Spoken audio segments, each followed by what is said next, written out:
Bonjour à toutes et à tous. Bienvenue dans cette brève chronique maritime. Comme promis, parlons aujourd'hui des navires sans équipage. Ce qui n'a rien à serpent de mer puisque le 4 mars dernier, les autorités du port d'Abu Dhabi ont annoncé leur collaboration avec la société canadienne Robert Allan Ltd pour développer le premier remorqueur commercial complètement autonome au monde. L'absence d'équipage permettra à ce navire d'opérer dans des conditions météorologiques très dégradées.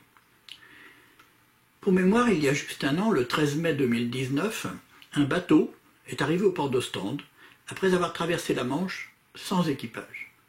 Une première mondiale alors que ce navire de 12 mètres de long sur 2,20 mètres de large transportait des huîtres entre la côte britannique et la Belgique.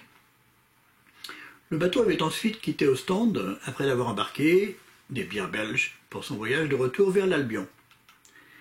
Au-delà de l'anecdote, la question est très sérieuse.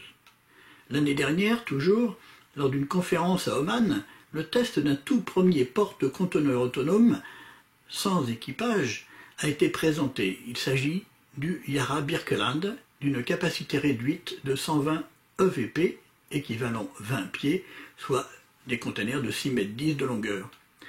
Le navire est en construction et devrait être lancé cette année. Après des essais avec un petit équipage à bord, il devrait fonctionner assez rapidement, de manière totalement autonome. Alors, au-delà du progrès technique qui tue le métier de marin, un capitaine de la marine marchande a listé une multitude de questions liées aux problématiques que le passage à des navires tout autonomes pourrait soulever.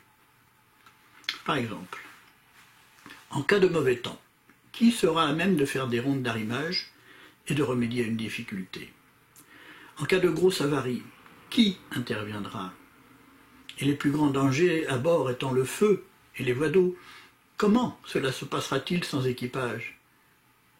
L'ordinateur n'est pas très utile non plus pour passer une remorque en cas de besoin.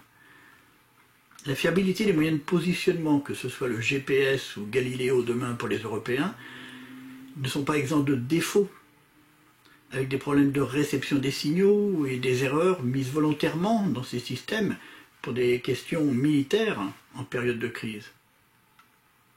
Là encore, comment se débrouillera le navire autonome? Le sextant peut être encore utile aux marins, quand plus rien ne fonctionne et la vision d'une côte par l'œil humain pour repérer les amers et se guider en navigation côtière sera-t-elle remplacée assez efficacement par des caméras embarquées?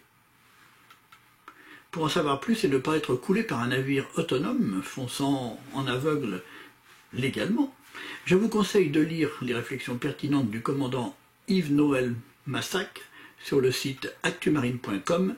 Cet article date du 14 février dernier et traite, bien entendu, des navires autonomes. Bon vent et bonne mer.